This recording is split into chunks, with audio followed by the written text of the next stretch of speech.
మన ప్రభువును రక్షకుడైన యేసుక్రీస్తు శుభనామమునందనాలు. ప్రియదేవుని సంగమా, ప్రియదేవుని బిడ్డలారా, మరి ఉదయకాల సమయం దేవుని వాక్యాన్ని ధ్యానించుకునే ముందుగా ప్రార్థన చేసుకుందాం. ప్రార్థన.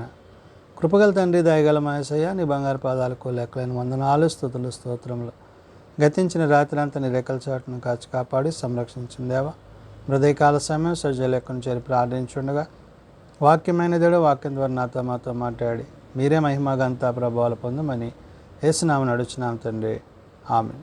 ప్రియదేవుని సంగమ, ప్రియదేవుని బిడ్డలను ఎడదములకు ఏర్పాటు చేయడం దేని వాక్య భాగము అపోస్తలుడైన పౌలు గలతీయులకు రాసిన పత్రిక 5వ అధ్యాయము 22 నుంచి 26 వచనాలు ధ్యానం చేసుకుందాము. అపోస్తలుడైన పౌలు గలతీయులకు రాసిన పత్రిక 5వ అధ్యాయము 22 నుంచి 26 వచనంలో ఈ విధంగా రాయబడినవి.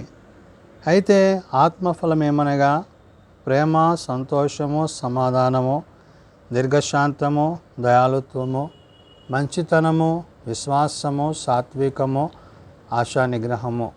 ప్రియదేవుని సంగమా, పౌలు సంఘాల పట్ల అంటే గలతీలో ఉండే పరిశుద్ధులను, విశ్వాసులను వారి యొక్క విశ్వాస పరిమాణాన్ని బట్టి వారు దేవునితో ఏది విధమైన సంబంధాన్ని కలిగి ఉన్నారో, అంటే ఆత్మఫలాలు అనగా దేవుని చేత, దేవుని ద్వారా మనకి అనుగ్రహింపబడేవి. ఇవి పరలోక సంబంధమైనవి, భూ సంబంధమైనవి కావు. అంటే దేవుని చేత ఎవరైతే నడిపింపబడతారో, ఎవరైతే దేవుని యొక్క చిత్తాన్ని ఎరిగి జీవిస్తారో వారు ఈ ఫలాలను కలిగి ఉంటారు. శరీర సంబంధమైన వాటిని గూర్చి మరి నిన్నటి దినాన్ని మనం ధ్యానం చేస్తాం. ఈ శరీర సంబంధమైనవి ఆత్మ సంబంధమైన వాటికి దూరము. అంటే ఈ శరీర సంబంధమైనవి ఇహ సంబంధమైనవి, భూ సంబంధమైనవి, లోకానుసారముగా కలిగేవి.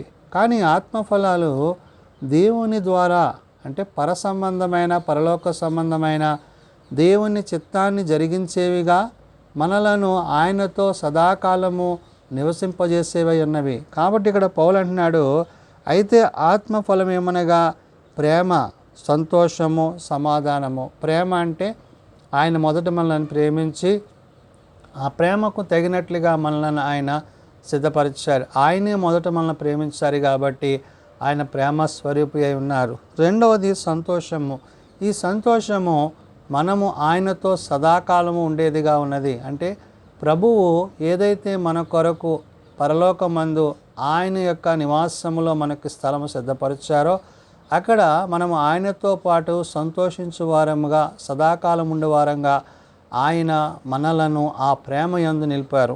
మూడవది సమాధానము అన్నాడు. సమాధానం అనగా మనము ఆయన వాక్యమును అనుసరించి, ఆయన చిత్తమును అనుసరించి, ఆయన ఉపదేశమును అనుసరించి, ఆయన ఆజ్ఞల ప్రకారం జీవించినప్పుడు మనకి భూమి మీద సమాధానము ఆయన దయచేస్తాడు. అంటే ఇహమందు నివసిస్తున్న మనకి ఈ సమాధానము దేవుని ద్వారా కలిగేదని, ఆ సమాధానము ఈ ప్రేమ సంతోషాలతో కూడినదై ఉన్నది కాబట్టి అట్టి సమాధానాన్ని ఆయన మనకు అనుగ్రహిస్తాడు. నాలుగవది దీర్ఘశాంతము. దీర్ఘశాంతం అంటే సహించే తత్వాన్ని దేవుడు నీకు ఇస్తాడు. అంటే ఇతరుల పట్ల మన ప్రవర్తన సరి చేసుకోవడానికి, ఇతరుల పట్ల మనం ఏ విధంగా మాట్లాడాలో, వారితో ఉండాలో ఇవన్నీ కూడా దేవుడు మనకి గుర్తు చేస్తాడు. అంటే ఎటువంటి శ్రమ వచ్చినా, శోధన వచ్చినా దాన్ని చూసి వెనుదిరగక దేవుని యందు సమాధానంతో నీవేమవుతావు అంటే దీర్ఘశాంతం అంటే దేవుని యొక్క ఉద్దేశానుసారము రాబోయే దేవుని యొక్క కార్యాల కోసము, ఆ దినాల కోసము మనము కనిపెట్టేవారిగా ఉంటాము. ఐదవది అంటాడు దయాళుత్వము అంటున్నాడు. దయాళుత్వం అంటే నీవు దేవుడు నీ ఎడలని చేసిన గొప్ప కార్యాలను బట్టి ఇతరుల పట్ల దయగలిగి, ఇతరుల పట్ల ప్రేమ కలిగి, నీకున్న దాంట్లో ఇతరులకు మరిచ్చేవాడిగా, ఇతరులకు పంచేవాడిగా, ఇతరులను ప్రేమించేవాడిగా, నీ మట్టికి నీ స్వార్థాన్ని గాక మరి ఇతరుల యొక్క అవసరతలో నీవు సహాయపడేవాడిగా ఉండాలి అనేది ఇక్కడ పౌలు యొక్క ఉద్దేశము. తర్వాత అంటాడు మంచితనము అంటాడు. మంచితనం అంటే అందరితో సఖ్యత కలిగి, సమాధానం కలిగి ఉండాలి. ఈ మంచితనము ఎలాంటిదంటే ఆనాడు ప్రభు ఎలాగైతే మనల్ని ప్రేమించి మన కొరకు తన ప్రాణాన్ని పెట్టారో అలాంటి మంచితనాన్ని మనం కలిగి ఉండాలి. అంటే క్రీస్తు వలె పౌలు అంటాడు కదా, నేను క్రీస్తు పోలి నడుచుకున్నట్లుగా నన్ను పోలి నడుచుకోండి అని పౌలు ఎలాగైతే సెలవిస్తున్నాడో ఈ మంచితనము మరి అందరి ఎడల ఒకేటువంటి మనస్తత్వాన్ని కలిగి కొందరిని ప్రేమించి కొందరిని ద్వేషించేవారుగా కాక అందరితో ఆ ప్రేమను కలిగిన వారమై మనం ఉండాలి. తర్వాత అంటాడు విశ్వాసం అంటాడు. విశ్వాసం అనగా దేవుని యందు మన యొక్క స్థితిగతులు. దేవుడు మనకి ఎటువంటి విశ్వాసాన్ని అయితే ఇచ్చారో నా యందు విశ్వాసం కలిగి ఉండండి అని దేవుడు మనకు సెలవిచ్చినప్పుడు ఆ విశ్వాసములో మనం కొనసాగినప్పుడు విశ్వాసమునకు కర్తవ్య దాన్ని కొనసాగించేవాడైన క్రీస్తును మనము స్థిరపరచబడతాము, బలపరచబడతాము.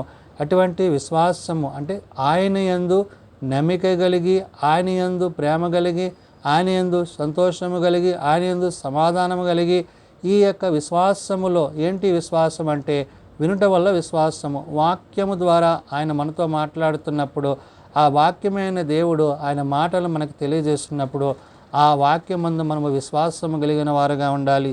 తర్వాత అంటాడు సాత్వికము అంటున్నాడు. సాత్వికం అంటే నీవు ఏదైతే నీ హృదయమందు ప్రవర్తన యందు ఆలోచన కలిగి ఉంటావో అటువంటి ఆలోచన విధానము ఇతరుల ఎడల నీవు కలిగి ఉండాలి. అంటే నీవు ఇతరుల పట్ల ఎటువంటి ప్రేమ కలిగి ఉంటున్నావో ఆ ప్రేమను బట్టి ఆ యొక్క ప్రేమానుసారమైన జీవితాన్ని బట్టి దేవుడు నిన్ను సమాధానపరిచేవాడుగా సాత్వికులు ధన్యులు అంటాడు. అంటే ఏంటి?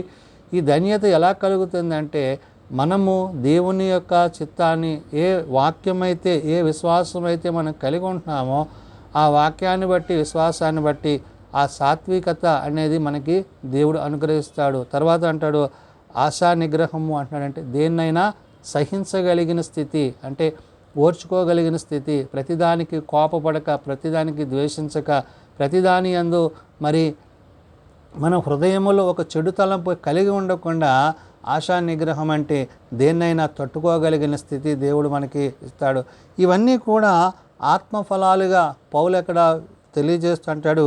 ఇట్టి వాటికి విరోధమైన నియమమేమీయూ లేదు అంటున్నాడు. అంటే ఇవన్నీ ఎలాంటివి అంటున్నాడు? దేవుని చేత దేవుని ద్వారా కలిగేవిగా మనకి అనుగ్రహింపబడేవిగా ఉన్నవి కాబట్టి ఇట్టి వాటికి విరోధమైన నియమమేదియూ లేదు.